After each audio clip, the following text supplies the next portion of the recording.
Tenía presentado para hoy, o preparado para hoy, es en realidad un trabajo que habíamos presentado acá en Ecuador, previamente en un evento en el Colegio de Ingenieros Civiles del Ecuador, eh, en octubre del año pasado. Entonces creí importante mostrar acá por el tema de que sí, digamos, sí es importante también saber que, digamos, la parte operativa de OpenSys también puede resultar importante ver las aplicaciones que se pueden tener con modelos ya ejecutados, ¿no?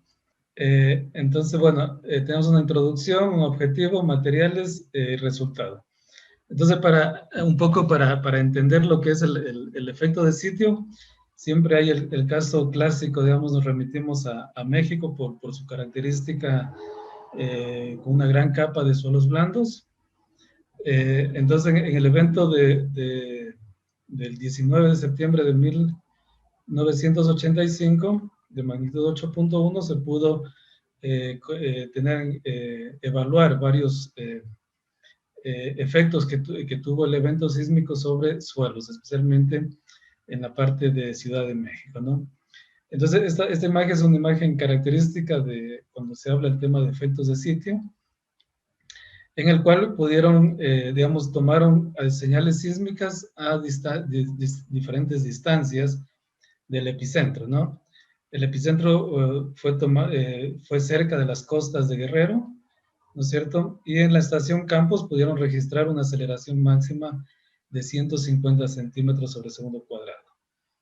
Sin embargo, 200 kilómetros más adelante, en una nueva estación acelerográfica, digamos, obtuvieron una aceleración de 18 centímetros sobre segundo cuadrado, algo que se esperaba, una de amplificación de las ondas sísmicas en función del viaje, ¿no? Que estas están efectuando. Sin embargo, 300 kilómetros más adelante, donde se esperaba que quizá se haya ya atenuado totalmente esta onda sísmica, lo que pasa es que se incrementa de 18 y llega hasta 35. ¿Sí? Y 400 kilómetros del epicentro, en Ciudad de México, donde está caracterizado por sus suelos blandos, la aceleración máxima e incluso llega a ser superior que la inicial de 150, o sea, del hipocentro, ¿no? Del epicentro, perdón. Entonces, hay una amplificación de ondas sísmicas de la aceleración sísmica a 400 kilómetros más allá del lugar del evento principal. ¿Sí? Entonces, aquí fue donde pudieron identificar que los suelos blandos característicos de Ciudad de México generaron esta amplificación a pesar de haber una gran distancia, haber recorrido una gran distancia las ondas sísmicas, ¿no? En Ecuador también se pudieron identificar en el evento pasado de 2016, el 16 de abril de 2016, algunos lugares en donde se produjeron efectos de sitio. Uno de ellos, digamos que todavía se encuentra en estudio, es la ciudad de Puerto Viejo, en los cuales hubieron puntos muy localizados en donde hubieron grandes amplificaciones de las ondas sísmicas. Quizá no hay mucha información todavía final, sí hay mucha gente que está trabajando y ha mostrado resultados previos, sin embargo, digamos, no hay todavía conclusiones finales sobre los efectos de sitio que se han llegado a identificar en Puerto Viejo. Otro lugar es Guayaquil, ¿no es cierto? A 300 kilómetros aproximadamente del epicentro, que fue en Pedernales, ¿sí? Se produjeron colapsos en algunas estructuras importantes, ¿no? Y bueno, aquí también podríamos notar el tema de efectos de sitio, ya que en muchos lugares, entre Pedernales y Guayaquil, hubo una atenuación de ondas y en esta zona, digámoslo así, no hubieron daños importantes. Sin embargo, 300 kilómetros más adelante sí se llegan a tener los daños y el suelo nuevamente es el que afecta en esta ocasión. Bueno, entonces, digamos, de una forma general, a eso es lo que llamamos los efectos de sitio. Para explicarlo de alguna manera, los efectos de sitio son producidos por varios fenómenos, ¿no? Pues, pero quizá el principal es la impedancia que tiene el suelo. Y la impedancia del suelo se la define en función de la densidad del suelo por la velocidad de onda de corte del suelo, ¿no? Eh, y entonces esta impedancia es una característica propia del suelo. Ahora, ¿cómo verlo de alguna forma matemática a este tema del efecto de sitio? En esta ecuación tenemos la energía, pues esta digamos es la ecuación, la energía cinética, y está referida a un tubo de irradiación sísmica.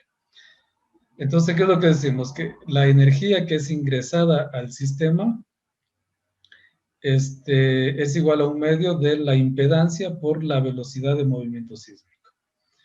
Entonces, al momento de que ocurre un evento sísmico, si es que hay una baja impedancia en el suelo, y sabiendo que la energía ingresada es constante, la energía no queda más que la velocidad de movimiento que debe incrementarse, ¿no es cierto? A ver, decimos, la energía ingresada al sistema es constante y al encontrar un suelo con impedancia baja, lo que para equilibrar el sistema, la velocidad sísmica debe incrementarse. Por otro lado, si es que la impedancia fuera alta, si se encuentra con un suelo con impedancia alta, para equilibrar el sistema, la velocidad de movimiento debe de crecer. Entonces, uno de los principales factores, no el único, pero quizá uno de los más importantes, decimos que es la impedancia. Y la impedancia, como les decía, es la velocidad, la densidad del suelo, la densidad de la masa del suelo por la velocidad de onda de corte. Otros factores que afectan también para los efectos de sitio son el enfoque de la onda, la dirección de ruptura, la geometría de la cuenca y la topografía, ¿no? Bueno, como objetivo en este proyecto se tuvo calcular o evaluar los efectos de sitio en el campus de la Universidad Técnica Particular de Loja, ¿no? Para lo cual el suelo se lo representó como una columna en 2D, ¿sí? Modelado en OpenSys. Habíamos trabajado también un software que lo habíamos denominado OpenSite, el cual digamos, está en ejecución, una fase final en realidad de ejecución, el cual trabaja también con MATLAB para pre y postproceso y OpenSys para el proceso. Aquí tenemos una interfaz, ¿sí? Una imagen, unas imágenes de la interfaz gráfica. Tenemos la imagen, la interfaz principal, en la cual principalmente se ingresan las características del suelo.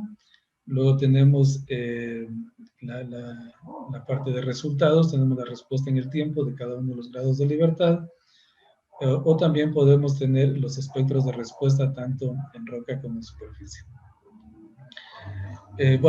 Y este fue el software que utilizamos para la modelación numérica, ¿no? Ahora, ya yendo al campo, lo primero que necesitábamos era caracterizar el suelo, ¿no? Del lado izquierdo pueden ver, utilizamos la columna de suelo, sí, trabajada por Arduino en 2011, que ya la había presentado previamente, son elementos cuadriláteros, y digamos puede ser definida por varios estratos, ¿no?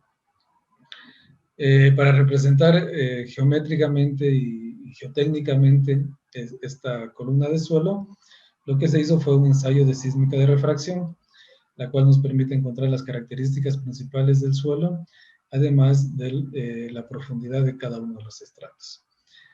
En la parte derecha, en esta pantalla, en esta tabla, podemos ver que habían dos estratos, ¿sí? Digamos pequeños, estratos no muy altos, ¿no? El primero de 1,20 a 1,40, que era una cobertura de suelo arcillo limoso, el segundo un estrato de hasta 14 metros de arcilla densa, y posteriormente una arcilla dura o compacta, ¿no? La arcilla dura tenía una velocidad de onda de corte de 1212, la velocidad de onda de corte de la arcilla densa de 473, y arriba la cobertura de suelo arcillo limoso de 74, ¿no? En ese sentido, por su gran densidad, esta arcilla se la consideró como el estrato más firme, como el basamento, ¿no? Por lo cual se modeló, se hizo un solo estrato correspondiente a la arcilla densa. Bueno, aquí estoy mostrando algunas de las, de las funciones de OpenSys que se tomaron en cuenta para generar el modelo. Tenemos la geometría de la columna, un elemento en dirección horizontal, 32 elementos en dirección vertical, y bueno, son 32 elementos por cada estrato, y al haber un estrato únicamente son 32 elementos en cada estrato, ¿no? El elemento que se utilizó es un elemento cuadrilátero de 4 nudos definido ya en OpenSys. Un elemento en dos direcciones, se construyó un elemento de 2 direcciones con 2 grados de libertad por cada nudo, ¿no? Bueno, entre otras cosas, estoy mostrando aquí la parte de definición del amortiguador, ¿sí? Que está en la parte inferior y que es el que genera la excitación a la columna de suelo, ¿no? Digamos, aquí estamos mostrando cómo se han fijado las condiciones en la parte inferior de la columna de suelo. Además, el elemento de longitud cero, que es el que permite vincular al suelo con el amortiguador, ¿no? El amortiguador tiene un elemento característico ya propio en OpenSys, pero necesitamos considerar un elemento de longitud cero para vincular lo que es el suelo con este elemento exterior que es el amortiguador.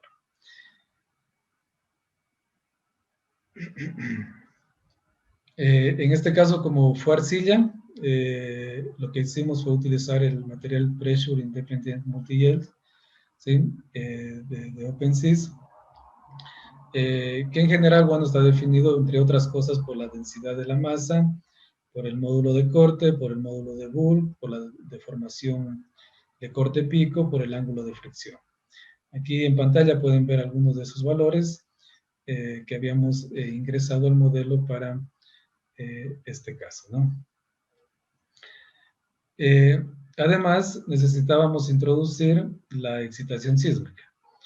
Entonces, bueno, lo que hicimos fue encontrar, en realidad es complicado, digamos, encontrar al menos, digamos, por este lado, no hay mucha información en cuanto a eventos sísmicos en roca. Entonces, lo que hicimos fue, de la bibliografía, descargar eventos que estén muy cercanos o que tengan muy poco estrato, muy poquito, el cual podríamos asumirlo como eventos localizados en roca, ¿no? Además, digamos, nos pareció interesante utilizar el evento de pedernales, ya que la capa de suelo que existe en pedernales, digamos, es muy poca comparada a la de roca, ¿no? Otros eventos fueron el de Valparaíso de 1985, el de Kobe, Japón, Tarapacá de Chile, ¿sí? Para los dos eventos, ¿no? En el año 2005, en dos direcciones distintas, ¿no?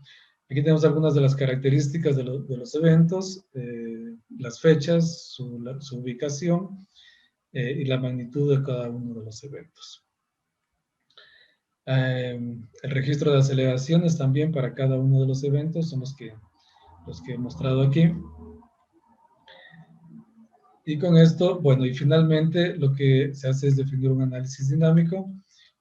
Se definió el objeto de análisis con las características, digamos, que ya pueden ustedes ver aquí en pantalla para hacer el análisis dinámico. Bien, en rojo se muestra la aceleración en roca y en azul se muestra la aceleración en superficie. Entonces, en cada una de las gráficas corresponde a un evento sísmico distinto. Y lo que hicimos fue identificar cuáles son los aumentos en aceleración que existen. Todos estos aumentos, los máximos aumentos, corresponden al efecto que el suelo tiene en este caso, ¿no? el efecto que tiene el suelo sobre este evento sísmico. Además, lo que hicimos fue generar el espectro de respuesta, tanto en roca como en superficie, para cada uno de los eventos. De igual manera, en rojo, lo que ustedes pueden ver es el espectro elástico para 5% en roca y para superficie en azul, ¿no? Entonces, nuevamente identificamos en qué lugares existen las máximas amplificaciones y, digamos, aquí se pudo constatar el efecto que tiene el suelo en este fenómeno. Digamos, por brevedad, en este caso, voy a presentar solo los efectos que tuvieron sobre la aceleración, porque, bueno, también se hizo sobre velocidad y desplazamiento. A continuación, lo que se hizo es dividir cada una de las ordenadas del espectro en superficie para las ordenadas del espectro en roca, ¿no es cierto? Y con eso obtenemos el factor de amplificación por aceleración. Cuando hacemos lo mismo para velocidad, es decir, dividimos el espectro de velocidad en superficie con el de roca, obtenemos el factor de amplificación para velocidades o desplazamientos, si es que se quiere. Entonces, en esta gráfica, en líneas punteadas, vemos la relación de espectros de aceleración para cada uno de los 5 registros acelerográficos, ¿no? Y en azul, y línea continua, lo que hemos hecho es obtener un promedio de todos estos eventos. Con lo cual, se obtiene, lo primero que se puede obtener es la máxima amplificación que se logra, y esta máxima amplificación lograda corresponde al periodo natural del suelo, ¿no es cierto? Y en este caso, el periodo natural del suelo se lo obtuvo de igual a 0,152 segundos, que estamos aquí. Además, el valor de ordenada de esta gráfica corresponde a la amplificación que se ha logrado por el efecto de suelo, en este caso por aceleración. Entonces, el factor aquí que pudimos obtener fue de 1.4. ¿sí? Esto es lo que se amplifica por el efecto de aceleración. Ahora, ese factor de aceleración, ¿por qué es importante? Es importante porque en las normativas, pues no siempre se tiene un estudio minucioso, más bien se tiene algo mucho más general, y lo que se quiere es, digamos, tener un panorama general de lo que puede ocurrir en un lugar, y luego si se quiere algo específico, pues, digamos, hay que hacer un estudio de ingeniería del lugar, ¿no? Digamos, como lo que se está haciendo en este caso. Entonces, lo que hicimos fue ir a la norma, en este caso, a la norma ecuatoriana, identificar cuál es el valor de amplificación para este tipo de suelo. Según la norma ecuatoriana, el suelo está clasificado según sus características geotécnicas de A hasta la F, siendo A un suelo de mejor calidad y F un suelo de menor calidad, ¿no? Para las características del suelo en donde trabajamos, la norma la caracteriza como un suelo tipo C, ¿sí? Y además, además de tipo de suelo, tenemos que conocer cuál es la zona sísmica, ¿no? En el caso de la ciudad de Loja, la zona sísmica es 2, por lo tanto, sabiendo la zona sísmica y el tipo de suelo, podemos encontrar el factor de amplificación por aceleración. La norma nos indica que el factor de amplificación es de 1.3, ¿sí? Sin embargo, nosotros encontramos que ese valor ya trabajado en sitio, un poquito más específico, a más detalle, es igual a 1.4, ¿no? Y digamos, esto simplemente es una aplicación, hacer notar que el espectro de respuesta, que lo obtenemos desde la norma ecuatoriana, está en función, entre otras cosas, de FA, que es el factor de amplificación, ¿no? Entonces, digamos, este sería el objetivo de encontrar los efectos dinámicos del suelo, específicamente el efecto de sitio del suelo, ya que las normas nos dan un estudio grande, digamos, de ingeniería.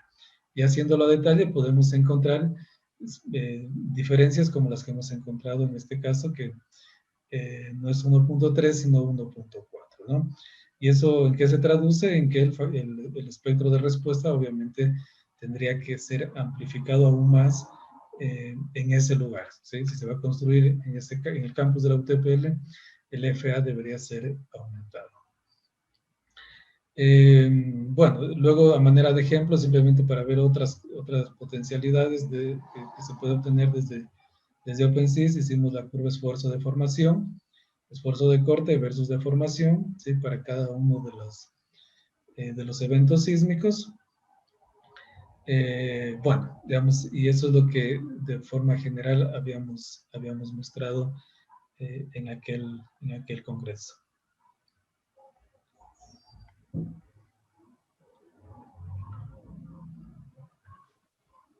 Muy bueno, muy interesante el proyecto. Tengo algunas preguntas yo. Este es un trabajo muy importante en estos días porque acá especialmente están hablando mucho de basin effects. Estudio de, ¿cómo se dice basin en español? Basin. Aislamiento de base. No, espera. Como una... Espera. La cuenca. Cuenca, podría ser. Sí, la cuenca. Eso es lo que... acá se habla mucho porque en Los Ángeles tenemos el Los Angeles Basin y especialmente el sismo en México era por el Basin de Mexico City, ¿no? Por eso está amplificado. El estudio que hicieron ustedes, ¿ese es un basin o es una cuenca o es un lugar más típico, decimos? Sí, la ciudad de Loja está sobre dos montañas, digamos. Ah, ¿sí? bueno. Está en la parte inferior. ¿sí? Y justamente, digamos, el campus de la universidad estaría en la mitad de como esta hondonada, digámoslo así. Bueno, a manera de ejemplo, la potencia no es muy grande, ¿no? Si vemos es menor a 20 metros. Pero existen otros lugares en donde la potencia es mucho mayor, e incluso hay suelos con menor rigidez en donde el efecto de sitio es mucho mayor. La idea, digamos, de hacer este ejemplo era mostrar la necesidad de hacer una microzonificación sísmica, ya que, digamos, las normas son bastante generales en cuanto al espacio, ¿no? Solo, digamos, aquí en Loja nomás, que es una ciudad muy pequeña, de 210,000 habitantes, de forma general hemos identificado que debe haber al menos 10 factores de amplificación distintos. Sí. ¿Sí? Bueno, así es con la cuenca, depende de dónde estás en la cuenca. Y eso, el interesante sería expander y make un site response que en una columna singular hacer algo más en 2 dimensiones, decimos, para ese es uno de los reflejos sí. Y toda esa cosa. Es uno de los objetivos de la investigación que estamos realizando ahora. Es pasar de esta columna en 2D a hacer un 3D completo, digamos. Porque especialmente, porque me pareció raro que es un Site Class C, porque Site Class C no es típicamente una cuenca, y bien rígido, decimos, el suelo, porque acá en California especialmente, si tiene un Site Class D en una zona sísmica, tiene que hacer el Site Response, lo que estás mostrando tú. Sí. Y las mismas comparaciones y todo. Acá es igual. Los parámetros de amplificación están antes del F, que F es el suelo con menos rigidez. Para el F, los factores no están dados por la norma y digamos, si se va a construir, cada ingeniero tiene que contratar el estudio geodinámico. Sí. Acá muchas veces hasta el D hay que hacerlo. Hasta el D. Sí, Ok, sí. No, acá depende, es F y también depende de la magnitud de la obra. sí, eso Y, también. y tienen dos efectos, licuefacción y efectos de sitio, ¿no? Los dos tienen que evaluar para este tipo de suelos. Okay. Y el registro que usaron para la roca, ¿era de roca de verdad o hicieron algo para deconvolution o qué hicieron? ¿O lo usaron como es? ¿O lo bajaron por lo menos a la profundidad que tienen ustedes? Sí, eso comentaba. No había muchos, digamos aquí al menos no hay muchos datos de aceleración en roca. Entonces esos datos que yo los conseguí eran de registros en lugares con muy poca capa de suelo, muy cercanos, digamos, a roca.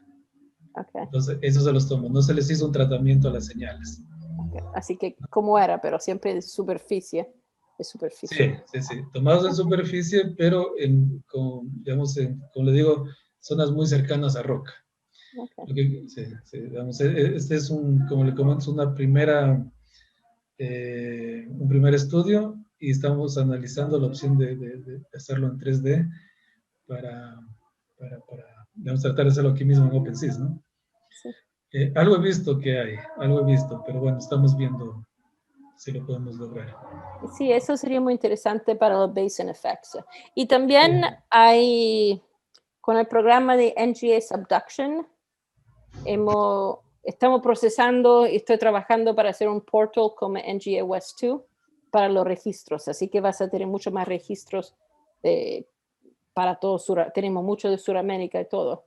Pero si tú andas, ahora te pongo un link, allá puedes cargar como 500 registros que podrían ser más útiles también a lo que estás haciendo. En roca. Estos son en roca. Es difícil en roca. Lo que tiene que hacer, anda a ver el flat file del NGA Subduction y busca lo que está en roca y pídeme por eso. Si no están en la lista, yo te mando. Porque ahora vamos a tener mucho más registros para subduction y cosas así. Sí. Estamos tratando de implementar una estación en roca también para tener el dato real en roca. Bueno, nos falta un poquito, porque vamos a implementar una estación en roca, luego tenemos que hacer el viaje de la onda en roca y luego sí, digamos, el efecto de sitio. Pero, interesante. sí, digamos, la idea de hacer este estudio era de explorar la viabilidad de luego hacer un análisis más grande en 3D con OpenSys para la investigación. Entonces, sí, digamos, nosotros estamos optimistas que lo podemos hacer acá. Eso sería bueno, eso bien, bien útil, porque no sé si todavía lo están haciendo con OpenSys bastante, decimos las cosas. Así que, perfecto, muchas gracias, muy interesante, muy interesante. ¿Alguien más tiene preguntas? Yo te quería hacer una pregunta. Primero, muy buena la presentación y muy bueno el tema. Yo no me dedico a suelos. Yo estoy más en la parte de hormigón y mampostería. O sea que no me dedico mucho a suelos. Así que la pregunta tal vez es muy básica o muy simple. Pero en realidad son dos preguntas. La primera es, o sea, viendo el espectro que hicieron en el espectro de respuestas, se ve que hay una amplificación para un cierto periodo dado.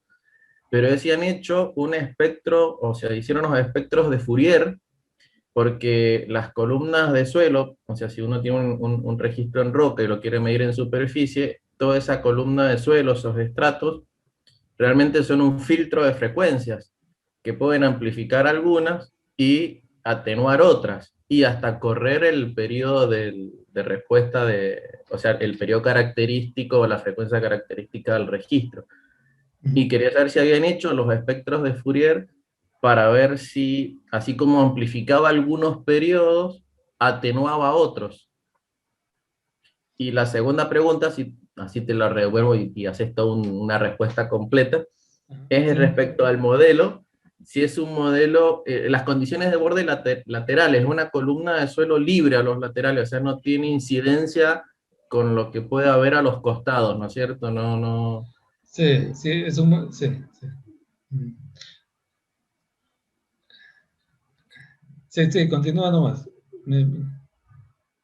Era eso, era si era una columna libre, solamente eso, o si consideraba alguna, no sé, alguna condición extra para simular la cercanía a un borde más rígido, por ejemplo, o la hipótesis era que era una columna de suelo en un entorno donde todo su alrededor es similar, entonces las incidencias laterales no tienen ningún efecto.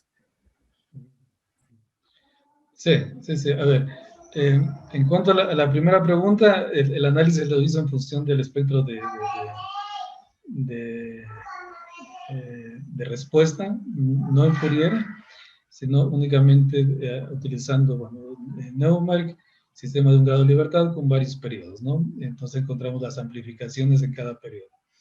Y en base a lo que hacemos es generar, como te decía, la relación que existe entre los dos espectros.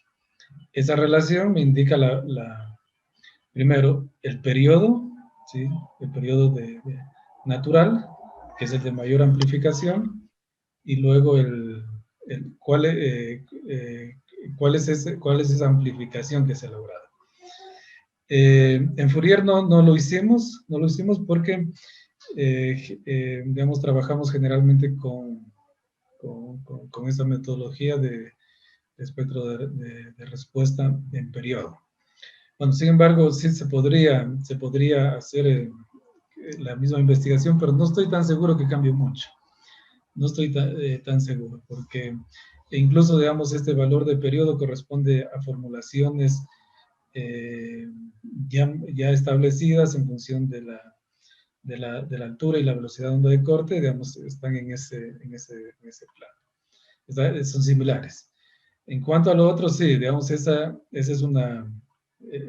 es algo que estamos trabajando en cuanto a las condiciones de borde, porque en este caso este modelo lo que hace es, con la función equal TOF, todos los elementos que estén a la misma altura se consideran que tienen la misma deformación, ¿no es cierto?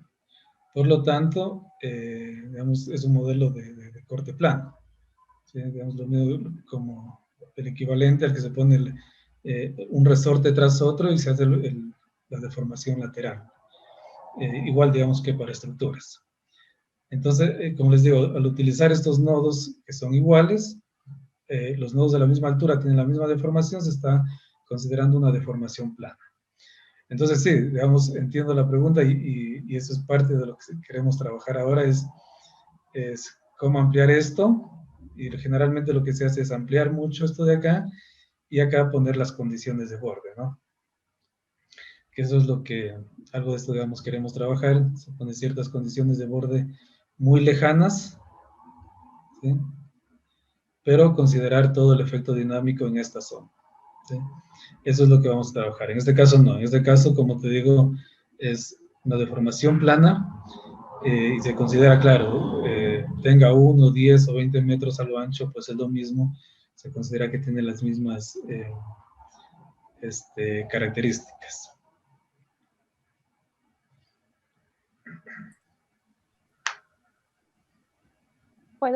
Yo puedo decir algo más en eso también. Uno, eso es lo importante después, cambiar la condición cuando es como una basin, ¿cómo se dice? Me perdió la traducción. La cuenca.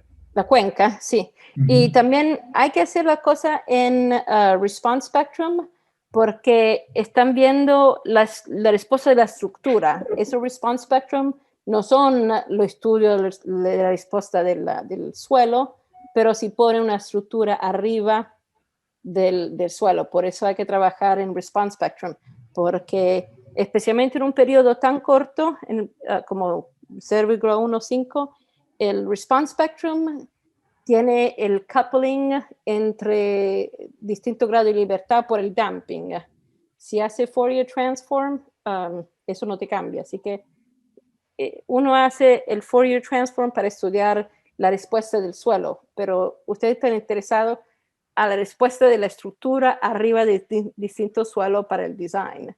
Y por eso se usa el response spectrum arriba. Porque el response spectrum es una estructura arriba de la estructura del suelo, decimos. Y eso acá se llama site response analysis.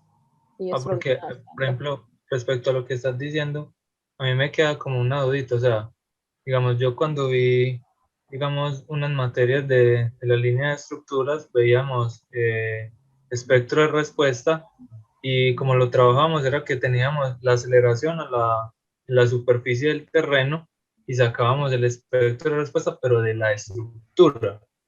Sí, pero mi pregunta es, el espectro de respuesta que estamos hallando acá, yo lo que entiendo es como que nos imaginamos como ese oscilador, ese lollipop que está anclado en la bedrock, en la roca madre.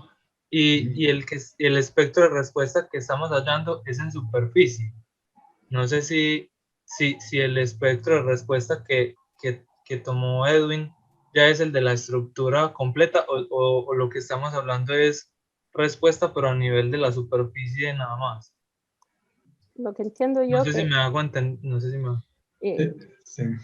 Lo que entiendo yo, y tú dime, Edwin, si está equivocado, lo que he hecho yo otras veces en Site Response, es que tienen el registro original, ¿ok? Y lo ponen, y eso es de rock, y también puede ser que represente la superficie.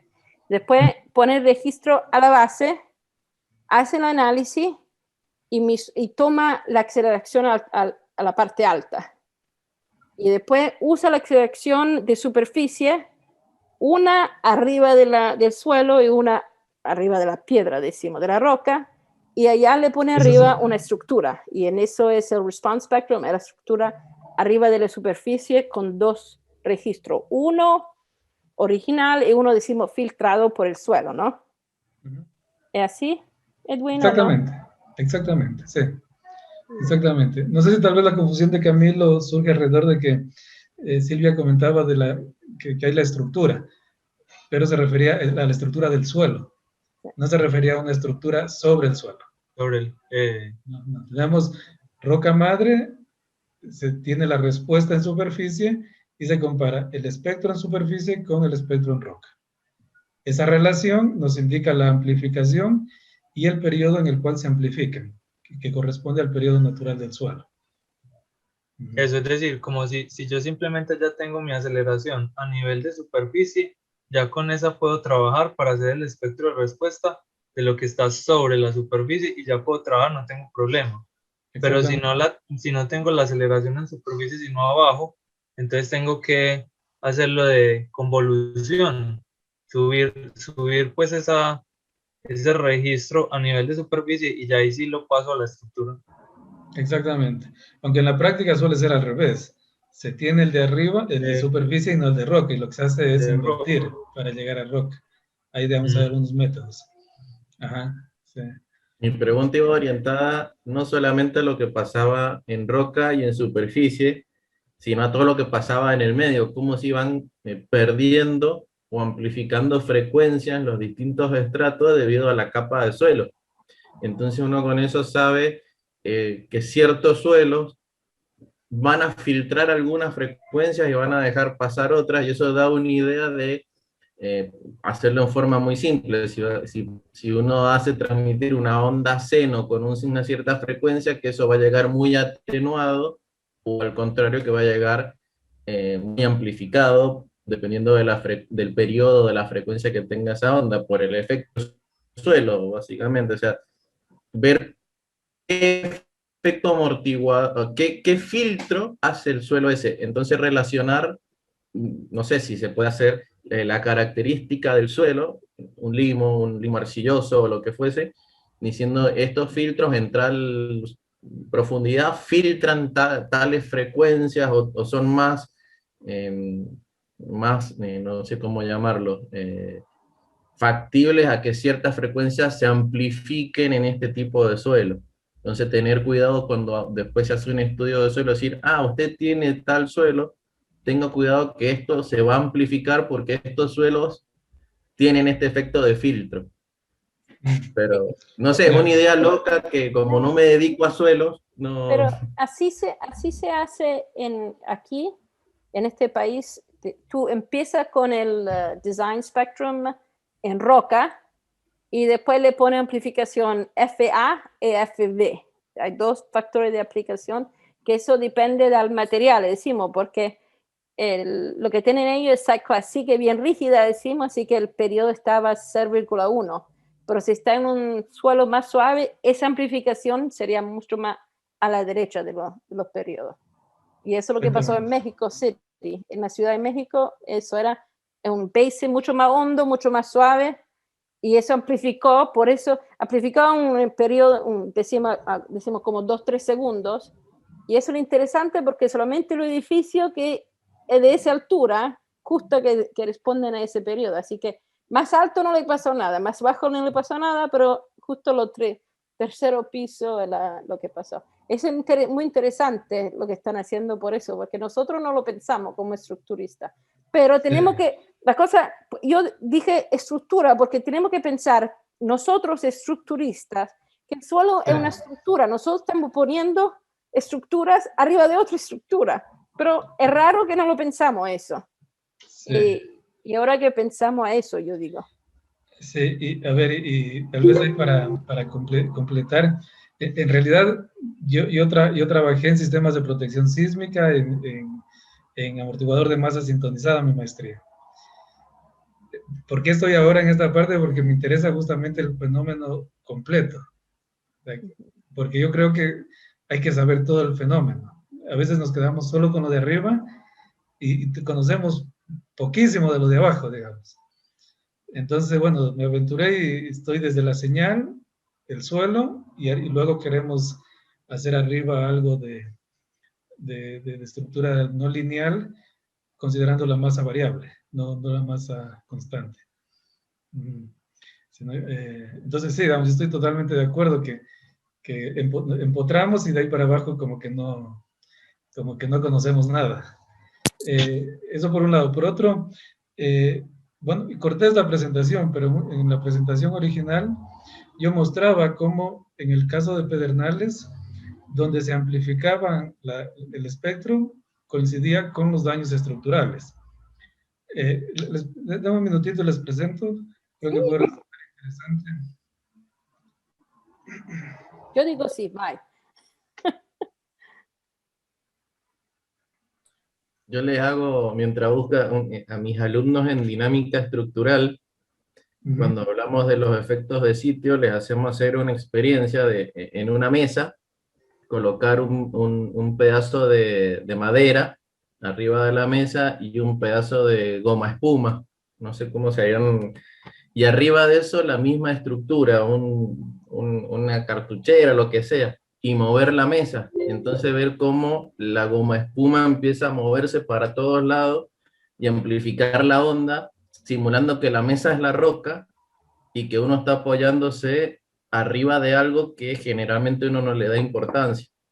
Es una experiencia muy simple, muy básica, pero les queda muy grabado el efecto de sitio de la importancia de conocer lo que hay debajo de la estructura, con cosas que tenemos en la casa.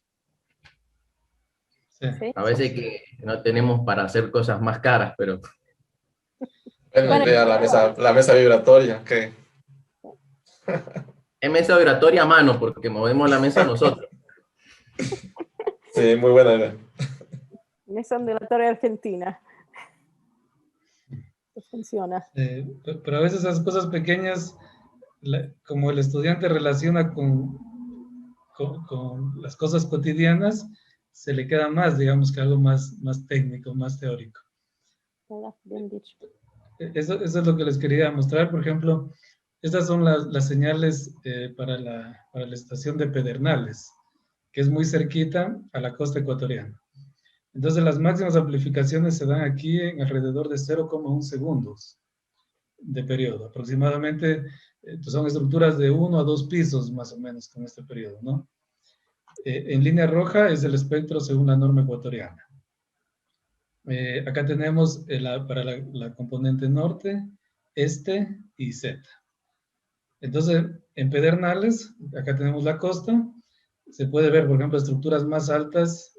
A ver, no, puede ser también que están construidas con un sistema estructural mejor, con mejores materiales. Pero los daños son generalizados a estructuras más pequeñas, ¿sí? Que coinciden con el periodo de 0,1 segundos en donde se amplificó. Entonces, claramente, digamos, está ahí el tema del efecto del suelo, ¿no? Luego, para alrededor de será alrededor de unos 100 kilómetros, hay otra ciudad, Puerto Viejo, en el cual la amplificación se logró a 0,5 segundos. ¿Sí? Y bueno, aquí los daños ya son en estructuras superiores, ya no son en estructuras pequeñas.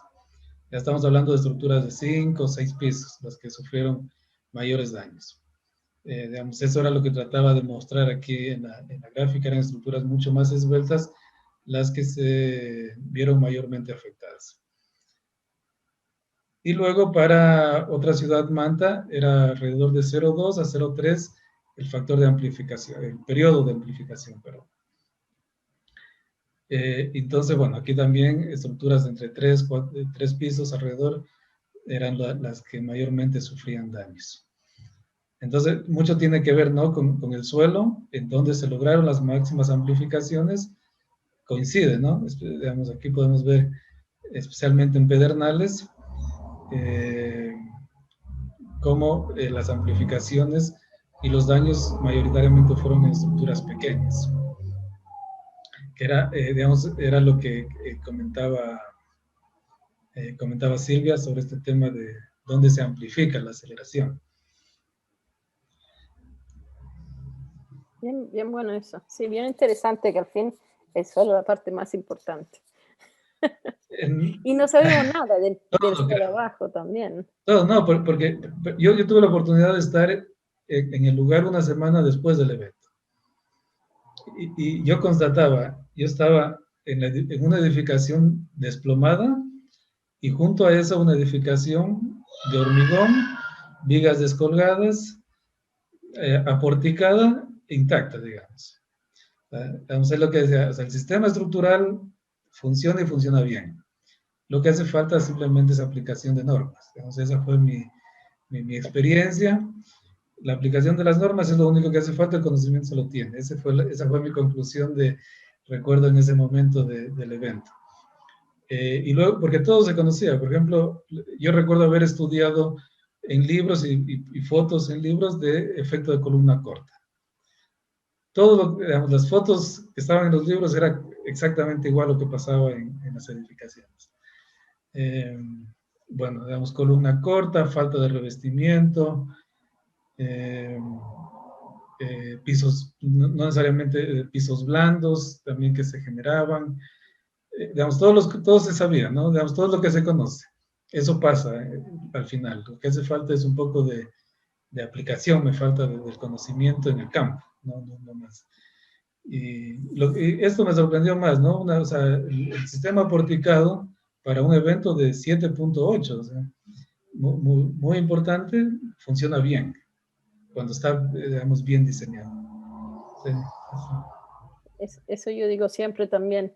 Si tú pones la regla, tiene que tener alguien que la policía, decimos. Y en este país, esa es la gran diferencia, yo digo, que hay muchas revisiones de inspectores mientras los diseños, durante la construcción y toda esa cosa, que muchas otras partes no hay o no son tan buenas, decimos. El problema en Italia es eso, que se pasa el dinero abajo de la mano para no, que hacen pasar algunas cosas. Sí, y acá es algo similar. Los colegios, el colegio de ingenieros quiere ser el ente entre la mitad, porque a ver, por ejemplo, en mi ciudad hay un reglamento para que edificaciones mayores a 200 metros sí o sí tengan un diseño estructural obligatorio y se cumple.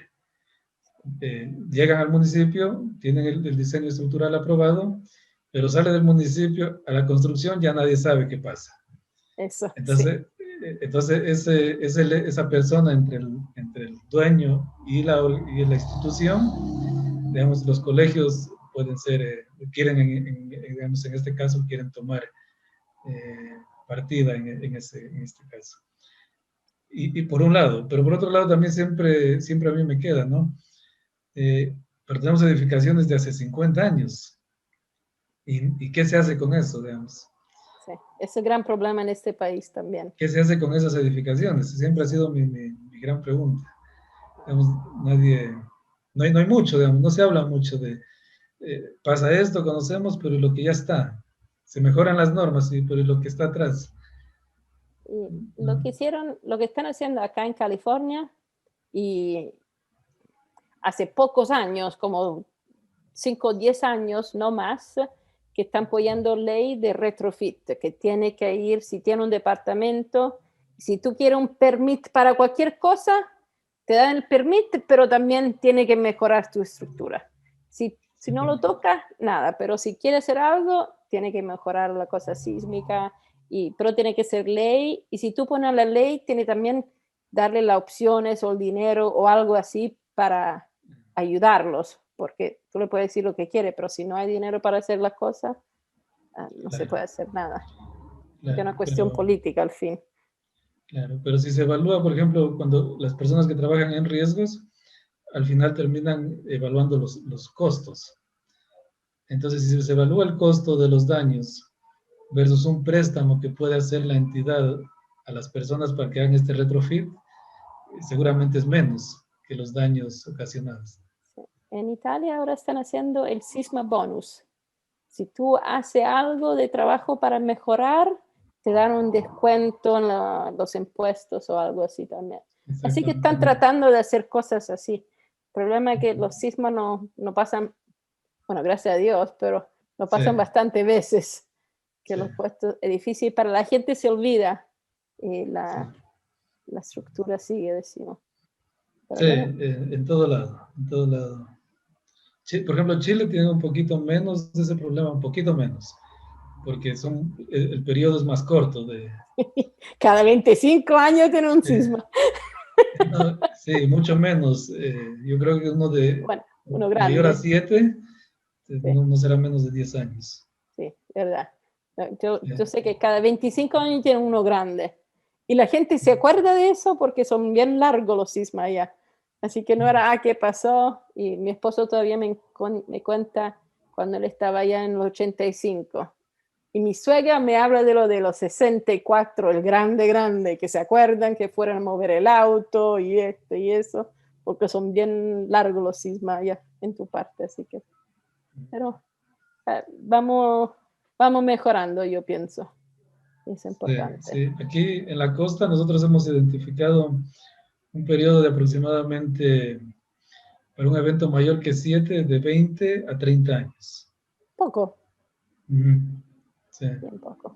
Pero bueno, se ha registrado hasta uno de mayor a 8. Sí. Hasta uno de 8.2. ¿Cómo se llama eso? ¿Cuándo era? El de Esmeraldas de 1906. Todo pasó en 1906. En California, creo en Italia era como en 1909, bien activa la sismidad en ese periodo. Este fue bien grande, fue Ecuador, Colombia, donde, digamos, fue en la costa, en la frontera Ecuador-Colombia, cerca de la frontera. Bueno, ahora vemos cuando pasa lo mismo, o mejoramos, esperamos. Ok, bueno, esta presentación muy interesante, muy buena, y yo entiendo casi todo lo que dices, así que es muchas gracias. Lo agradezco mucho también. Y creo que Mike me dijo también que entendía la mayoría, así que bueno, muchas gracias. Gonzalo, ¿te cedamos la palabra? Sí, igual tenía otra pregunta para Edwin. Vaya. Esta es aparte, tal vez no tiene que ver bien con el estudio, pero sí a nivel de curiosidad. Vi que todos los registros que has utilizado son todos de registros de una duración larga y son todos vibratorios. Acá en Mendoza, por ejemplo, nosotros tenemos todo lo opuesto, son sismos muy cortos e impulsivos. Quería ver saber si habían, si bien en Roca es muy, no se va a dar una cosa así, porque es típico de fallamientos muy locales, los impulsivos, si habían pensado en tal vez a ver qué sucede con algún impulsivo, poner un registro impulsivo, no sé, el que se me ocurre que puede ser grande es Nordrich o uno de Bucarest, esos que son bien marcados los pulsos para ver qué sucede, porque en general las respuestas cambian bastante cuando son pocos pulsos de gran amplitud. Sí, claro, sí, claro. En este caso no los consideramos, pero sí, digamos, estamos, como mencionaba al inicio, es como la primera fase, es como un prototipo pequeño para, digamos, de ahí arrancar. Eh, eh, ¿De qué origen son los eventos allá? Acá nosotros sentimos dos cosas, tenemos dos sismos clásicos. Tenemos los que son vibratorios de gran duración, pero esos nos vienen de Chile. San Juan, que es al norte, o de Chile. Sentimos lo que pasa en Chile y nos llega una onda atenuada y muy larga.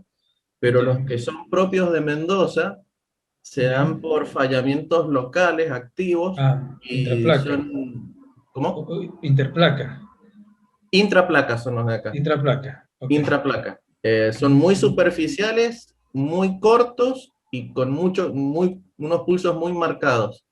Entonces, sí. Tal vez en 5 segundos hay 3 pulsos y se acabó el terremoto y hizo desastre en 5 segundos. Sí. Si bien las magnitudes no son altas, lo más grande que hemos tenido acá en los últimos tiempos es 5,8 por ahí de magnitud.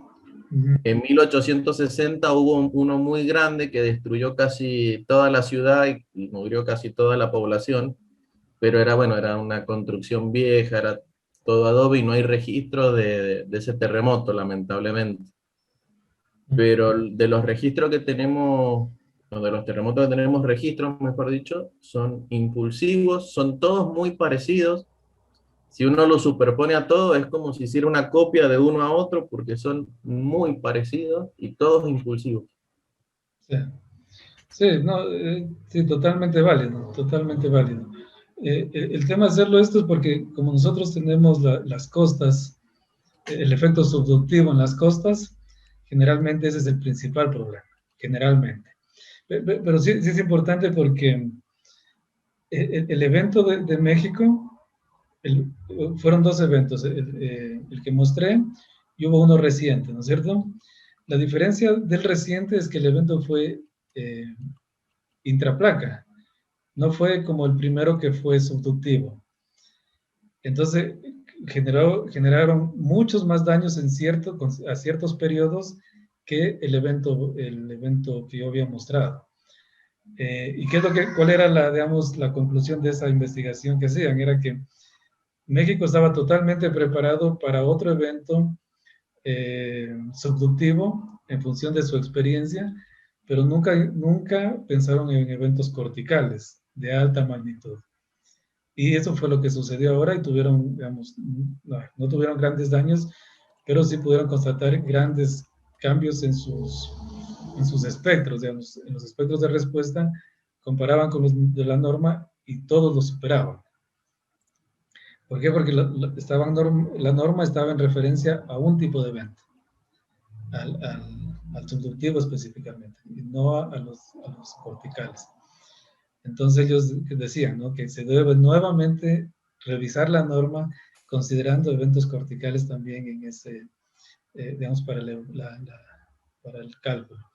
Y sí, y acá también nosotros podríamos tener efectos corticales que vamos ahí, por eso digo que es muy válido y podríamos también incorporarla totalmente. Muchas gracias. Muchas gracias por el aporte en realidad. No, yo soy muy curioso, entonces pregunto cosas que a veces no tienen nada que ver, pero dejo por ahí, pregunto para ver si han hecho algo en Sí, función no de lo sé. que uno le pasa en su zona. Ujú. Y esas son siempre las preguntas mejores, porque son nuevas preguntas también, y ver las cosas de otra dirección es lo mejor. Yo tenía como una preguntita. ¿Hay algún filtro que se le tengan que hacer a las frecuencias como para uno tener convergencia del algoritmo de OpenSys? Como decir, corto las frecuencias hasta cierta parte como para que sí me pueda tener convergencia el algoritmo. Eh, a ver, las frecuencias, ahí no entiendo. ¿Las Ujú. frecuencias de qué? Sí, sino que es que, por ejemplo, yo veía en OpenSys Wiki un ejemplo de Total Response Analysis y entonces ellos especificaban en una línea de código como, bueno, esta es la frecuencia Ah, máxima F minúscula que vamos de aquí hacia atrás, son las frecuencias que vamos a utilizar para resolver el algoritmo. Entonces mi pregunta era si dependiendo del sismo, uno tiene que ir cambiando como esa frecuencia máxima para que haya convergencia o no. no se cambia, o sea, no tiene que ver, no está en función del sismo. Más bien está en función de la longitud de cada elemento. ¿Sí? La longitud de cada elemento está en función de una onda que uno quiere ingresar, digamos. Digamos, si pone un elemento, por dar un ejemplo, de 10 metros o uno de 0, o de 10 centímetros, seguramente no va a haber convergencia en alguno de estos, dando estos valores extremos. Entonces, en función de estas frecuencias, sí se puede calcular cuál es el tamaño de cada elemento. Y eso sí influye mucho para la convergencia, pero no el sismo no. Ah, Digamos, sí. eso mismo veía yo que lo relacionaban era, o sea, esa misma frecuencia máxima y ahí calculaban como una longitud de elemento. La Pero longitud no del entendí, elemento. o sea, ¿en qué me influye que yo tenga muchos elementos? Vos dices el ejemplo, pero no te entendí bien. O sea, si yo tengo mucha cantidad de elementos dentro de una longitud de onda o uno solo, eso haría que como la vibración total de la columna de suelo fuera diferente. Sí, a ver, ¿se cortó al último? O sea, que me influye que de pronto tenga elementos muy pequeñitos como para que haya esa convergencia. Sí, a ver, en realidad nosotros nunca tuvimos el problema porque aplicamos, digamos, la ecuación del elemento y nos regimos, digamos, al elemento. Ujú, Eh, Específicamente el tema, digamos, no te podría responder ahora porque como no lo tuvimos, ujú. no nos encontramos problemas de convergencia por modelo. Nos encontramos más bien problemas de convergencia digamos, por otros temas que queríamos hacer quizá una columna ya muy grande, o temas así, o suelos muy blandos. Pero en el documento sí está el método, está la referencia del método, que sería ahí de revisarlo. En qué influye, digamos, si el elemento es muy pequeño o muy grande. Dinámicamente hablando, me refiero, ¿no? Ujú. Sí. Y otra cosita que quería yo preguntar, que cuando decimos que a veces de pronto no hay registros disponibles, y a mí me pasó algo que pues yo no sabía que los celulares también registran como los sismos. ¿No hay alguna parte como que uno busque una base de datos de Google que le muestre como esos registros de las aceleraciones de los celulares o esa información no es como tan precisa o no es tan útil? Mm. Sé que hay en Berkeley hay un proyecto no recuerdo ahora el nombre de la aplicación, pero bueno, lo que hace, la idea del proyecto es que si cada persona tiene su aplicación, cada persona se convierte en una estación. Los datos, la aplicación tiene el código, digamos, que permite identificar si la señal viene de un sismo, va a un procesador, registra, digamos, hace el registro del evento y sirve mucho para generar una especie de alerta temprana. Porque si mucha gente registró en el lugar del evento, personas que viven a 300, 400 kilómetros inmediatamente tendrían información del evento que vendrá a su ciudad, digamos, de lo que está viniendo, ¿no? Y sé que también hacen pruebas con celulares y acelerógrafos. Es un proyecto grande, si tú lo buscas, puedes buscarlo al proyecto referenciando a la Universidad de Berkeley, que lo están trabajando. Y, digamos, yo entendería que tiene grandes indicios de que va bien porque es un proyecto que está publicado y hay algunas investigaciones. Creo que se llama Shake Alert. Ajá. Parte del Shake Alert. Ajá, Parte sí. de ese programa, sí. Sí, sí, sí. Bueno, se llama Sismo Detector, y también hace justamente eso, a mí me avisa con algunos segundos, por ejemplo, los sismos de Chile, que están a más de 300 kilómetros, y empieza a sonar una alarma, yo ya sé que algo viene, que algo va a pasar. Y asimismo yo también hago sonar la alarma y aviso a los que están más lejanos que acaba de pasar una onda por acá. Lo malo de eso de registrar con los teléfonos es que si uno lo tiene en la mano mientras está el evento, uno ya es un filtro para el registro. Entonces, Salta.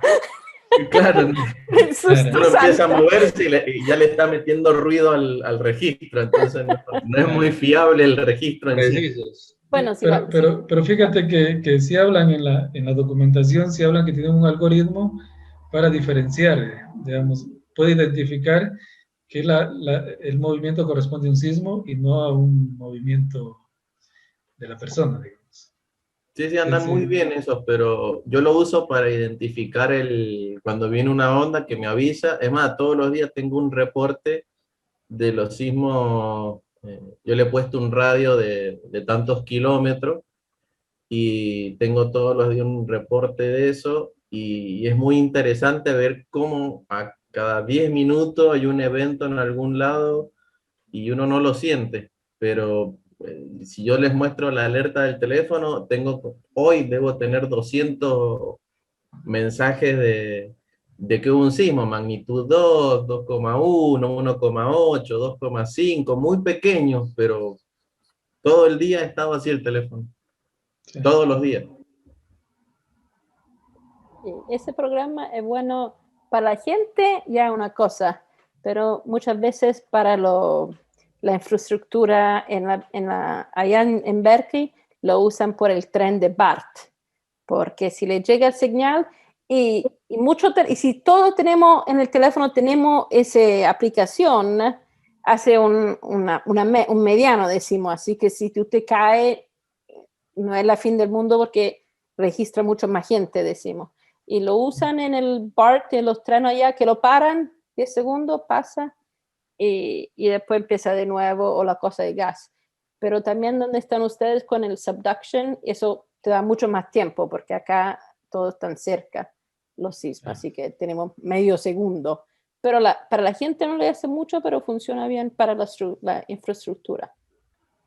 Es interesante, pero a la vez se vuelve, digamos, hay como ciertas dudas, porque yo me refiero que es interesante porque se tendría muchísima información, todos seríamos una estación, pero bueno, hay mucho ruido en esa información también.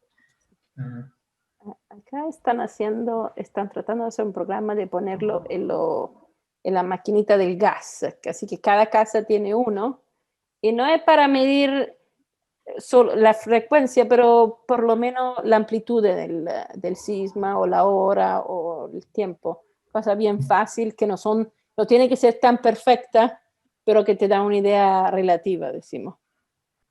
Bueno, te pasaste, ya ocupamos 1 hora y media. Gracias. Muy interesante, muy interesante. Tengo una pregunta. ¿Esto es trabajo nuevo? Ese es un problema, a ver, ese es un problema grave y común de esta zona. Es algo social ya, digamos, es algo... es muy común que se construya una planta y luego se construye una segunda planta, pero no se la completa. Sí. Se la va completando de a poco. El acero, just Sí, sí. rebar. Los aceros quedan a la intemperie, y es más, uno de los grandes problemas del evento de Pedernales fue los materiales. Primero, la salinidad. Al estar cerca de la costa, hay una brisa salina, y esa brisa salina todo el tiempo está teniendo efecto corrosivo en el acero. Entonces, ese es el primer gran problema que encontraron, que la resistencia del acero era mucho menor. Y luego también tenían otro problema, era con la arena. Digamos, la arena para construir, para generar el hormigón, tienen que traerlo de un lugar muy distante, por lo que es muy caro. ¿Sí? El precio es alrededor de 5 o 6 veces más. Entonces muchas personas incluso llegaron a construir con arena de mar algunas edificaciones. Sí. Pero sí, muchas de esas edificaciones quedaban a la intemperie, y muchas incluso de acero. Entonces, sí, digamos, la pregunta es por ese tema de la falta de resistencia, sí, se identificó que era uno de los problemas.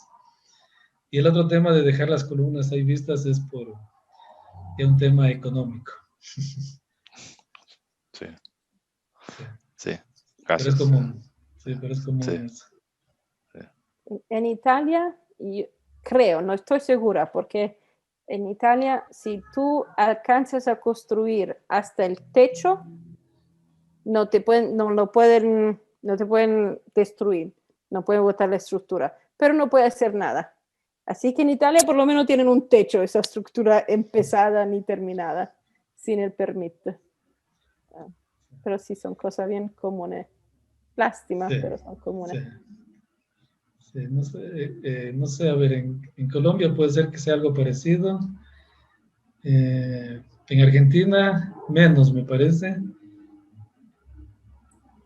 En Argentina ese es uno de los males menores, Ah, porque dependiendo de la provincia de Argentina, es la regulación que se utiliza. O sea, claro. cada provincia es autárquica, y a su vez cada municipio dentro de cada provincia es autárquico y autónomo. Entonces puede decidir qué hacer y qué no. En la Claro. mayoría de los municipios acá en Mendoza, o sea, me refiero a Mendoza porque es la zona sísmica más alta, junto con San Juan, la más alta de Argentina.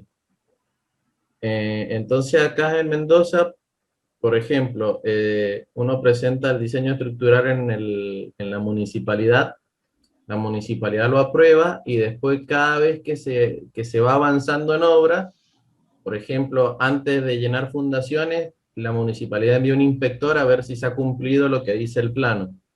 Después, antes de llenar las vigas de techo, nuevamente va el inspector a ver si se ha cumplido lo que dice el plano.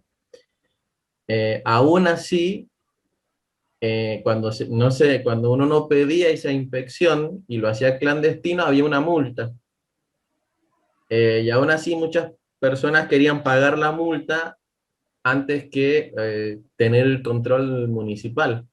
Y debido a eso ahora algunos municipios dicen, no vamos a revisar más, solamente le hacemos firmar al profesional que se hace responsable de lo que está haciendo, y nada más. Entonces hay un gran lío acá últimamente porque no hay control, están dejando de hacer control en obras, y eso es grave. Y relacionado con lo que vos decías de los arranques para las segundas plantas, por ejemplo, es muy común que no alcance el dinero para terminar la construcción, y dejen la armadura de las columnas de 1 metro y medio de longitud, para después empalmar con la planta superior. Y durante ese tiempo las barras se oxidan, las doblan porque molestan, empiezan a corroerse, o sea, empiezan a tener una serie de problemas, sumado que después no hacen bien los empalmes. Claro. Y todo eso empieza a sumar entre que no hay control, que no hacen esto, que los materiales, como hay todo un problema bueno, saben la situación que está viviendo Argentina, entonces cada vez los materiales los venden, el hormigón de menor calidad, por ejemplo, a un precio mayor, entonces eso también empieza a sumar. Hay 1 o 2 municipios que, por ejemplo, el municipio de Capital, que es la capital de Mendoza, dice, bueno, usted tiene un edificio, un edificio viejo, lo va a vender para que alguien lo ocupe, ya sea para vivienda o para negocios o lo que sea, exige el municipio a ese edificio que cumpla con el reglamento actual. Entonces hay que hacer un refuerzo antes de venderlo para que cumpla con el reglamento actual. Pero es solamente un municipio dentro de 18 municipios en una provincia. No hay mucho control. También hay, bueno, podría estar horas hablando de las cosas malas. Así como hay cosas malas, también hay cosas muy buenas. Pero generalmente uno se para a ver lo malo y no lo bueno, que es lo que más nutre a veces para decir hay que mejorar esto, porque el otro ya anda bien. Y en general, por ejemplo, hay una corriente acá en Mendoza, impulsada por arquitectos, que están impulsando la construcción en quincha y adobe. ¿Qué es eso? Y adobe, Sí, sí. Okay. y la quincha es estructura de madera revestida en adobe, en tierra. Okay. Y nosotros estamos como que, mira, es la zona de mayor actividad sísmica de Mendoza, tenés toda la provincia cruzada por fallas activas de norte a sur, y estamos viendo sistemas innovadores de diseño, barras de pandeo restringido, aisladores, deslizadores, y querés volver a trabajar con tierra. Entonces, es como que, bueno, hay una lucha ahí entre que, y como la municipalidad es autárquica, no tiene que pedir permiso a la provincia, hay algunas municipalidades que han aceptado la construcción en quincha. Sí, bueno, especialmente con la cosa de environment y cosas así. Y Sí. volver a esos materiales de base anda mucho ahora. Sí, están con la huella de carbono y que hay que usar menos calefacción y toda esa historia, pero nosotros decimos, de nada sirve usar menos calefacción si después se le queda encima a una persona. O sea, no... Sí, no, yo digo, esas cosas son buenas, pero hay que ponerle dinero, son caras, cuesta todo, mejoramiento sísmico o de clima, de todo, hay que poner dinero, y eso es siempre menos, esa es la cosa rara. Y, mira, puedes ir como detrás, como 1 o 2 fotos más atrás en la presentación, una que se ve el daño, una más, sigue. No, había una que como tiene daño en un... no Me di cuenta, hay una que se ve que como los últimos 2 pisos tienen los más daño de todos. Yo iba a decir que eso muchas veces son las cosas que están construidas después y más clandestinas. Ve, esa era. Anda una más atrás. Anda de vuelta a la otra. Esa. Sí, no, era otra. Justo ahora, la pasaste antes de este. Anda una más. Porque este tiene todo. Era una que solamente los últimos 2 pisos tiene daño. Anda una más a la izquierda, prueba. Esta. No. Yo pienso porque... sí, esta es perfecta. ¿Ve cómo el último 2 pisos tiene el daño allá, que está en el medio?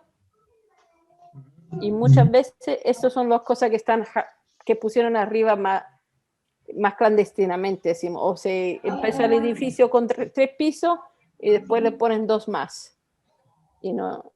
Y eso pasa también acá, mucho. Sí. Y luego, y también hay un tema, cuando generalmente las primeras estructuras son de hormigón y las nuevas son de acero. Sí. Entonces ahí hay una diferencia de rigidez grande, y al inicio las hacen como cubiertas, pero luego terminan siendo departamentos. Ahora justamente estamos... El steel frame están usando mucho ahora para hacer las plantas de arriba.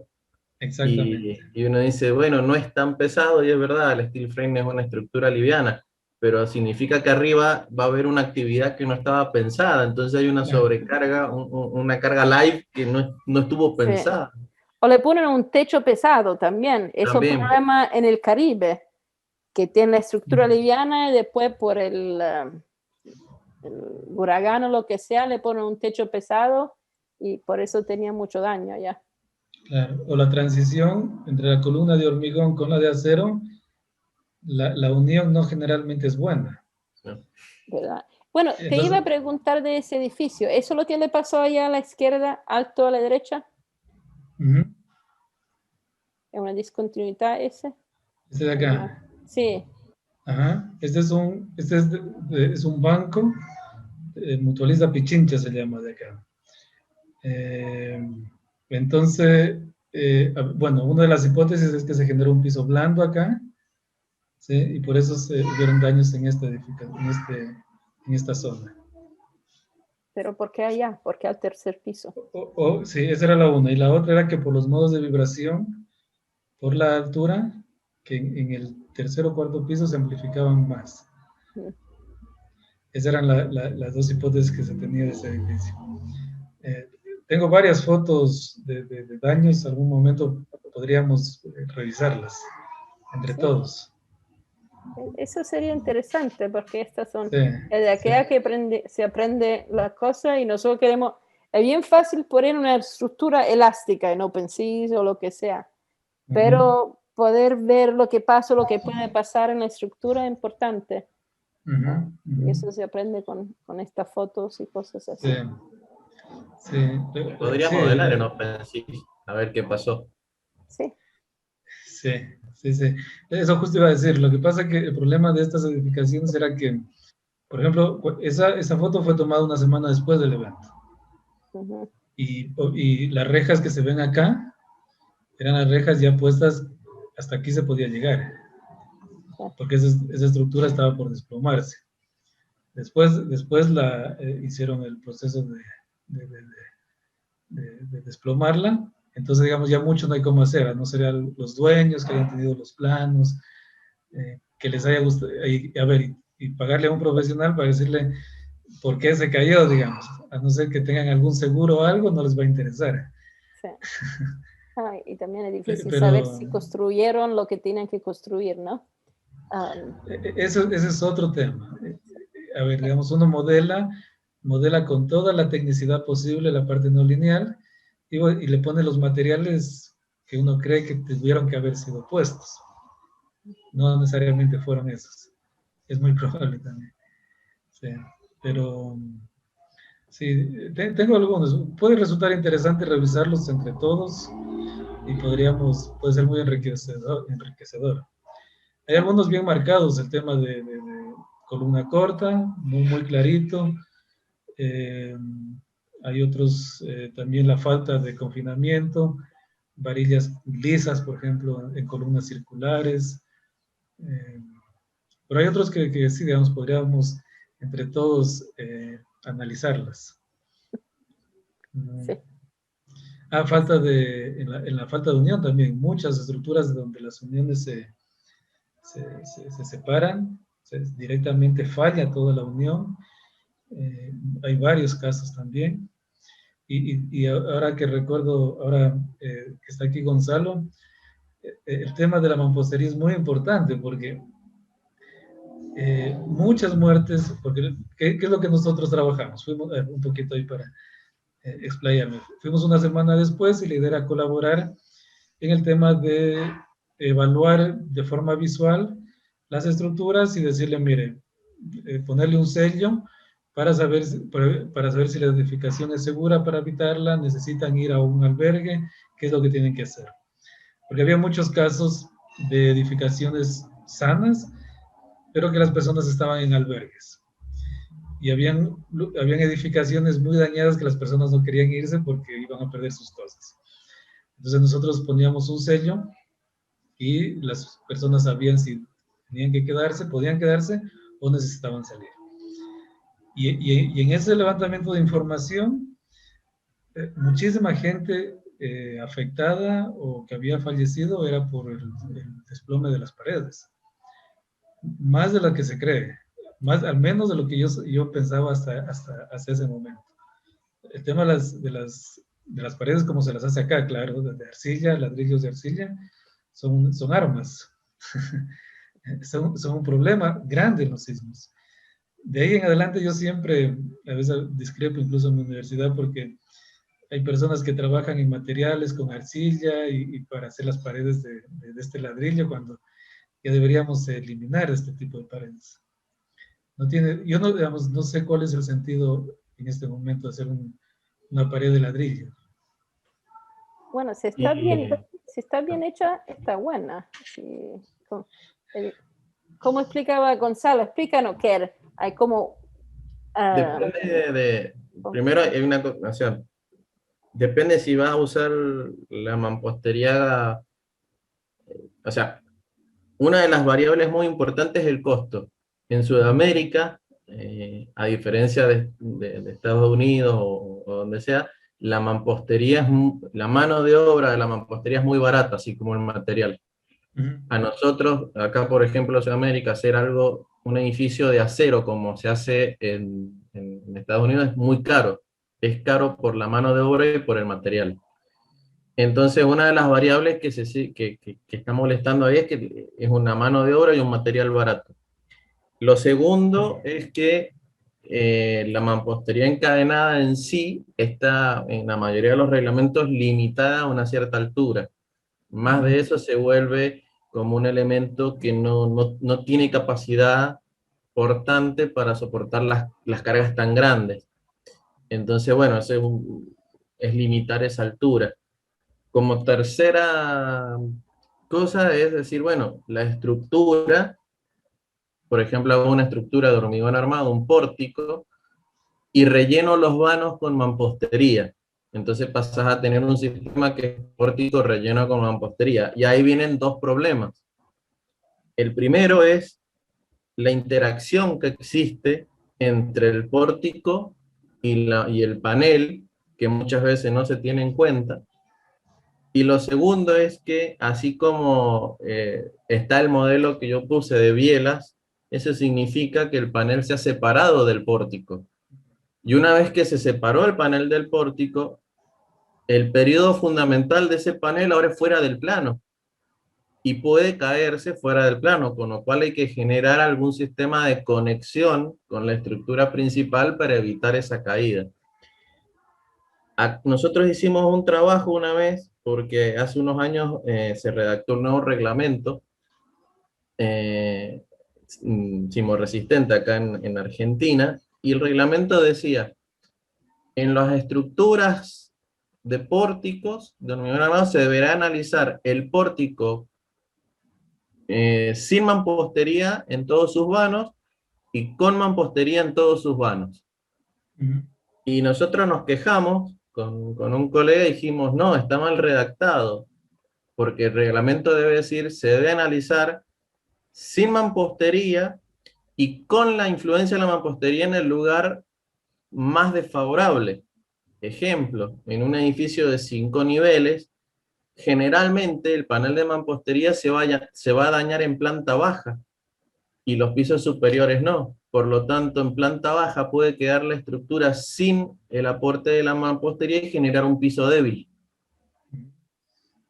Entonces, y se ha visto muchos daños en estructuras, en pórticos rellenos, donde la planta baja, la mampostería se ha dañado, se ha agrietado demasiado el panel, ha empezado a concentrar deformaciones en planta baja, y los pisos superiores se han movido como un cuerpo indeformable, un cuerpo rígido, porque todavía la mampostería no estaba agrietada. Entonces cambia totalmente el diseño. Sí. Y ahí es cuando dicen la mampostería no sirve. No, la mampostería sirve, siempre y cuando se tenga en cuenta y se diseñe bien. Es como decir, el pórtico no sirve porque falló el nudo. No, el pórtico sirve, lo que pasa es que con la influencia de la mampostería puede aparecer una falla de corte prematura en el nudo. Entonces, es como todo sistema, si uno lo hace bien y lo ejecuta bien y lo analiza bien, no funciona. Si uno no lo tiene en cuenta, y va a pasar, no va a servir. Entonces va a decir la mampostería no sirve, o el hormigón no sirve, o el acero no sirve. Y no es Sí, el ¿no? Sí, material o el sistema, es claro. la consideración o la interacción entre ellos. Porque ese tema de la falla fuera del plano, ese es el importante. Y para eso yo alguna vez veía que proponían unos conectores como tipo resorte, que cuando la columna baje también, digamos, se adapte al pórtico, a la pared de ladrillo y no la cuartee, y del otro extremo igual. Pero me refiero, quizá ahí puede resultar más costoso y de pronto un poquito más técnico, sabiendo que es bastante eh, manual, digamos, el tema de construcción en esta parte. Es bastante empírico. Igual acá lo que se hace o que se está Entonces, perdón, pidiendo, ahí decía, se me ocurría un poquito como, quizá lo más fácil es poner algo liviano que no genere grandes daños. A eso iba. esa es la idea, pero cuando sí o sí hay que usar mampostería, Ajá. por ejemplo, se limita la dimensión del panel de mampostería que no tenga ningún encadenado intermedio, está muy limitado. Eso hace que los esfuerzos fuera del plano sean dentro de todo controlables. Y cuando superan esas dimensiones, se dice que dentro del vano del pórtico, la mampostería está encadenado con su propia estructura agarrada a la viga, cosa de que cuando se produzca esta separación, tengo un elemento que puede evitar que se caiga el panel. Pero obviamente es mucho más costoso cuando uno empieza a hacer todo eso, empieza a decir, tenés que hacer esto, tenés que duplicar la armadura, tenés que poner esto, tenés que poner esta cosa acá. Y Dicen, necesita no, alguien que lo revise también. No es que claro. tiene que Y hacerlo, dicen, no, lo hago liviano. también. Lo hago Es más liviano y técnico. pongo un cerramiento liviano. En Italia se hacen, especialmente en la parte de los cerros, donde estuvieron los últimos sismas, que son doble, pero allá porque sirve para la insulación térmica. Y no son ladrillos llenos de eso bien pesados, son hollow, como se dice, que están huecos, sí.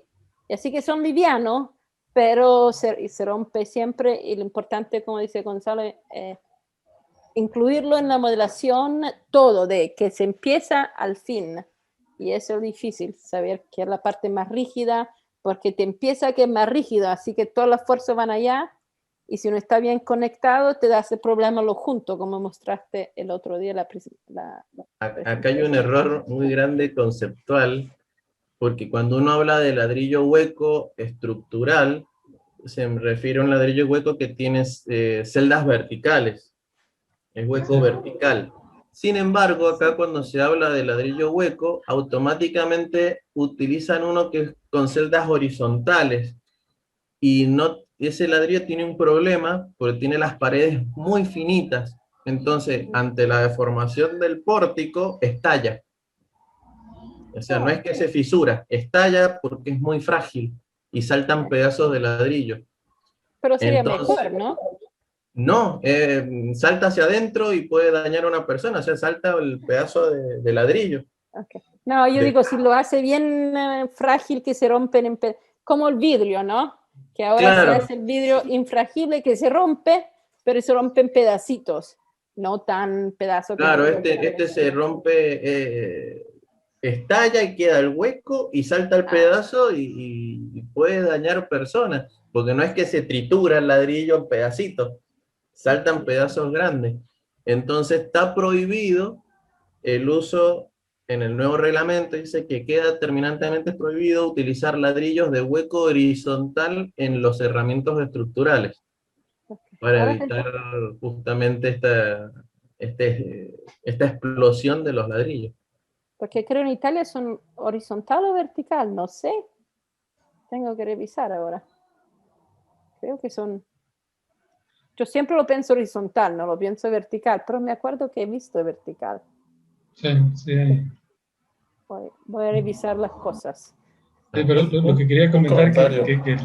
que el tema de Gonzalo me parece es muy interesante y es muy importante cuando uno puede llegar a un evento de esta magnitud, que no muchas veces toma en cuenta. Por eso, digamos, por eso me gustaba, me creí importante hacerlo notar.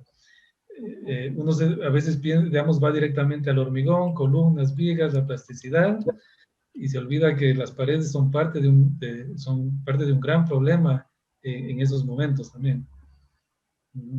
Acá Un en comentario, Mendoza yo hay quería, una escuela, un montón de escuelas que se hicieron en los años 70, donde todas las fachadas son pórticos de hormigón armado.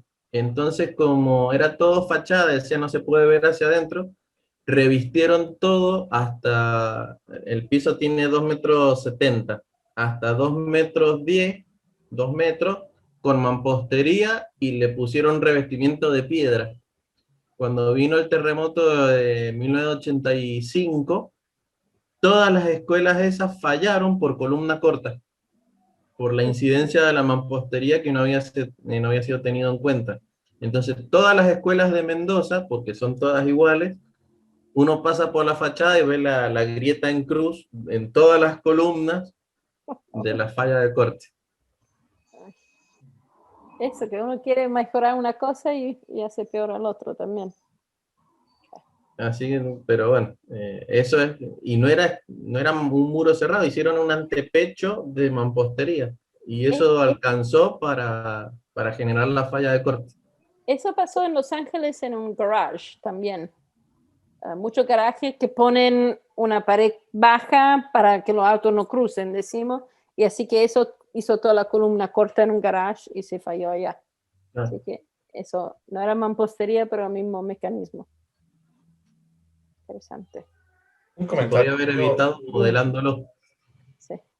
Bye, Brian. Yo quería comentar, realmente estoy trabajando en este tema de la influencia de la mampostería en pórticos de hormigón armado. Estoy trabajando justo en esto de que a veces tenemos estructuras de 1 piso, 2 pisos, 3 pisos, o sea, la de 3 pisos empieza en 1, luego esa de ahí se hace una ampliación y bueno, preparé, tal vez para hoy no hay tiempo, pero para la siguiente semana a lo mejor podría presentarles. Es con el modelo de Gunay y Mosalán, que es interesante porque tiene este efecto de en el plano y fuera del plano, y además permite ir removiendo las mamposterías que van fallando, y ahí se da uno cuenta de cuál es el efecto de piso blando y cómo una estructura y cuáles son las probabilidades de colapso cuando solo modelo el pórtico y qué pasa cuando pongo la mampostería, cómo esas probabilidades de colapso prácticamente se duplican. Entonces eso quería tal vez en una próxima reunión poderles compartir.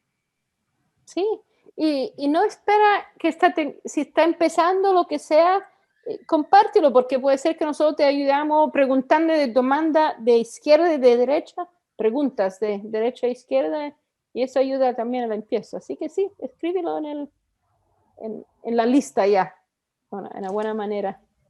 Sí, de hecho, eso quería también, tenía algunas preguntas, como para ir delimitando. Ya tengo bastante avanzado esto, Perfecto.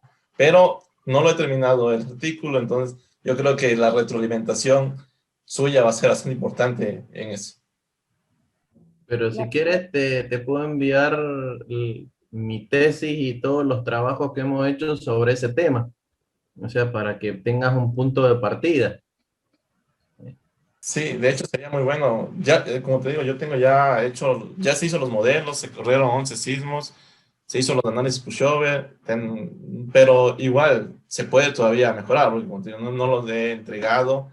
Estoy ahorita en la parte de revisión para ver qué más podemos mejorar, que sea un poco más atractivo Te voy a la dar investigación. te voy a dar un tip.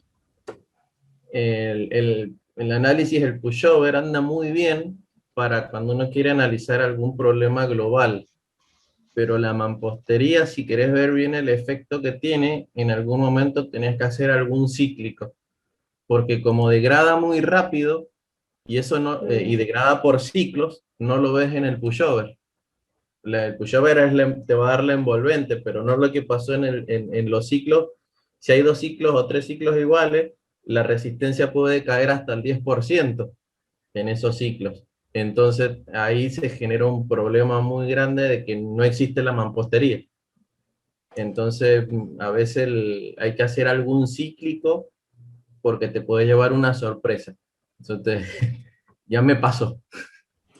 Sí, de hecho, muy buena recomendación, porque hice un pushover monotónicos y también análisis dinámicos paso a paso, los análisis tiempo-historia, con algunos registros, pero capaz y cambio ese análisis pushover por monotónico por un cíclico o algo reversible, puede ser una gran opción. Yo tenía una pregunta allí, pero bueno, tal vez la dejamos para la vez que presentemos, ¿no? Sí. Es esto del pushover, realmente a veces cuando cae la mampostería se ve claramente el colapso de la resistencia, pero algunos modelos siguen como el pórtico y evidentemente es como que sigue con la misma rigidez y sigue la tendencia del pórtico solo, pero a veces no se produce, digamos, con los parámetros iniciales, sino que toca cambiar algún otro parámetro y se da uno cuenta de que es problema de convergencia. Quedó hasta ahí, pero no era que falló, sino convergencia. Entonces, todas esas cositas creo que el día que presente esto para escuchar sus comentarios, por favor. Después te voy a mandar un modelo, a ver si lo puedo presentar la próxima semana. Hicimos unos análisis con otro compañero. Él está trabajando en Steel Plate Shear Walls, los refuerzos con tabiques de acero. Entonces agarramos unas estructuras de hormigón armado, pórticos, que tenían mampostería. Analizamos la estructura. Cuando terminó el análisis, que se había degradado la mampostería, encima pusimos en el OpenSys, removimos esos elementos en ese estado y pusimos el refuerzo de la placa de acero.